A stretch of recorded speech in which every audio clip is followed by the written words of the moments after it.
মহাদেব। আমাদের জার্নি শুরু হলো। আমরা যাব কাশী, তার আগে যাব বুদ্ধগয়া।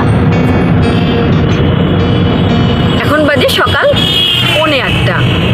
এই আমাদের জার্নি এখন শুরু হলো। তারা গাইস, এবার আমরা এসে পৌঁছালাম নবদ্বীপ দ্বীপে। এখন বাজে সকাল 8:30, এখনো বাজেনি, এই 8:25 এমন। দেখো আমাদের একটু বেরোতে দেরিই হয়ে গেছে, আর একটু ভোরবেলা বেরোলে হয়তো আরেকটু ভালো হতো, কিন্তু চলো চলতে থাকো আমাদের সঙ্গে। আমি তোমাদের গঙ্গা মায়েরও দর্শন করাবো, পাশেই গঙ্গা মা থাকবে। দেখো নবদ্বীপ ব্রিজ। এই আমরা গঙ্গা পার হলাম, আবার আমরা দিকে গঙ্গা পার হলাম। আমার হাজবেন্ড চালাচ্ছে, ড্রাইভ করছে, আর মেয়ে বসে আছে পাশে। দেখো গঙ্গা, মা গঙ্গাকে দর্শন করো। জয় মা গঙ্গা। গাইস, সকাল 9:22 বাজে। আমরা এখন নবদ্বীপ টাউনের মধ্যেই আছি। আমাদের একটু একটা ব্লান্ডার হয়ে গেছিলো, আমাদের গাড়ির একটা টায়ার একটু লিক হয়ে গেছিলো, সেটা রিপেয়ার করালাম।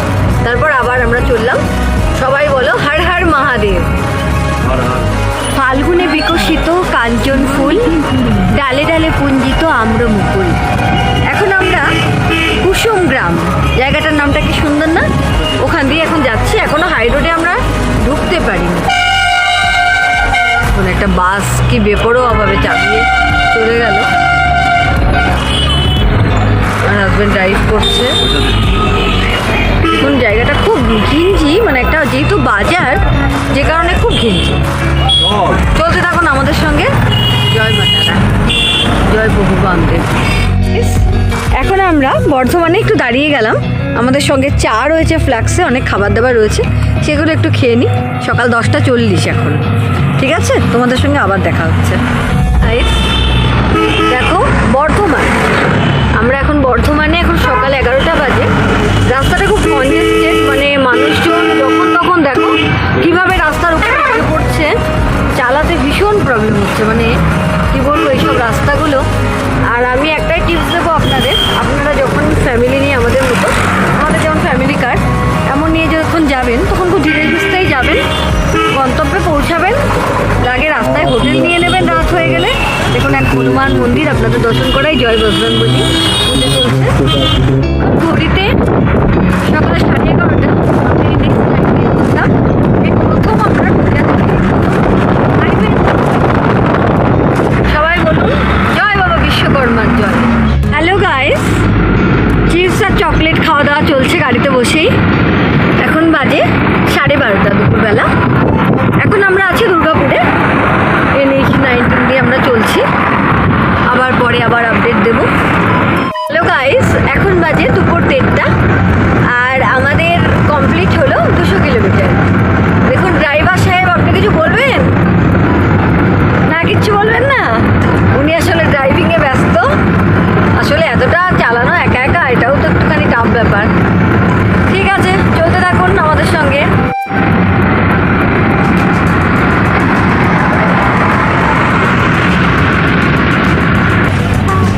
গাইজ, আমরা এলাম একটা টোল গেটে।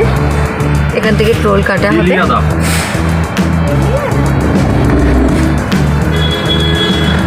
বেলিয়াট টোল প্লাজা। হ্যালো গাইস, এখন বাজে দুপুর 2টো। আমরা এসে দাঁড়ালাম খালসা হোটেল অ্যান্ড রেস্টুরেন্টে। পাঞ্জাবি মালিক, পার্কিংয়ের জন্য প্রশস্ত জায়গা রয়েছে। আমাদের শেরুও ইভেন দাঁড়িয়ে রয়েছে পার্কিংয়ের জায়গাতে। দেখুন, এবার যাই, খাওয়া দাওয়ার ট্রাই করি, দেখি এখানকার খাবার দাবার কেমন। গাইস, আমাদের দুপুরের লাঞ্চ একটা বিরিয়ানি, তার সঙ্গে চিকেন, তার সঙ্গে আছে রাইস। এ দেখো, ওরা স্যালাড দিয়েছে ভিনেগারে ডুবিয়ে, আর তার সঙ্গে একটা আছে, সেটা হলো রায়তা। গাইস, আমরা এখন ঝাড়খণ্ড, এই ধানবাদ ক্রস করেছি। আমাদের শেরু, মানে আমাদের গাড়ির নাম হলো শেরু। ও আজকে কিন্তু সব থেকে বেশি লং রান করছে। আমরা এর আগে মন্দারমণি, তারাপীঠ মায়ের ওখানে তো আমরা মাঝে মাঝেই যাই, কিন্তু আমাদের লং এইটাই হলো সব থেকে লং রান। যে এবার ঝাড়খণ্ড, তারপর বিহার, তারপর ইউপি, উত্তরপ্রদেশ। আমরা আজ অবশ্য বৌদ্ধগয়াতে যাব, তারপর আমরা যখন কাশীতে যাব, বেনারস যাব, সেই ভিডিও আলাদা করে তোমাদের কাছে আনবো। এখন বেলা বাজে 3টে। আমরা কখন পৌঁছাই আপডেট দিতে থাকবো, সঙ্গে থেকো। To the city streets, we began to feel the fire. We rise like tall buildings as the chemicals they take us higher. The night's young and it's just begun. Guys দেখো পাহাড়ের ওপর পরেশনাথ মন্দির দেখা যাচ্ছে। জানি না আমার ক্যামেরা কতটা ক্যাচ করতে পারছে, বাট পুরো রাস্তাটা দেখো, মানে পুরো পাহাড়, এত ভালো লাগছে দেখতে, অসাধারণ লাগছে। আর এখানকার রাস্তাটাও খুব ভালো, তোমরা যখন যাবে এই রোডটাকে খুব ক্লিয়ার পাবে, ভালো। এখন বাজে ওই প্রায় 4:30। দেখো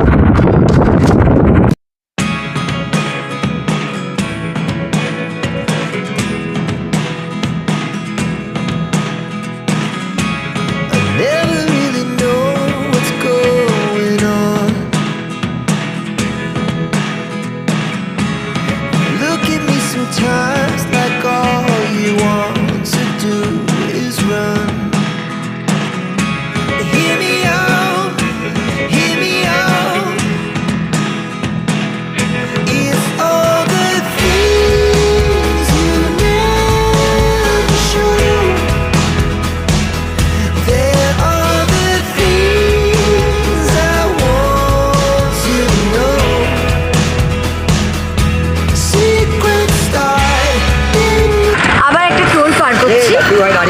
এখন 4টে বাজে, এই 4:15-20 একটা টোল গেট, আবার একটা টোল গেট পার করছি আমরা।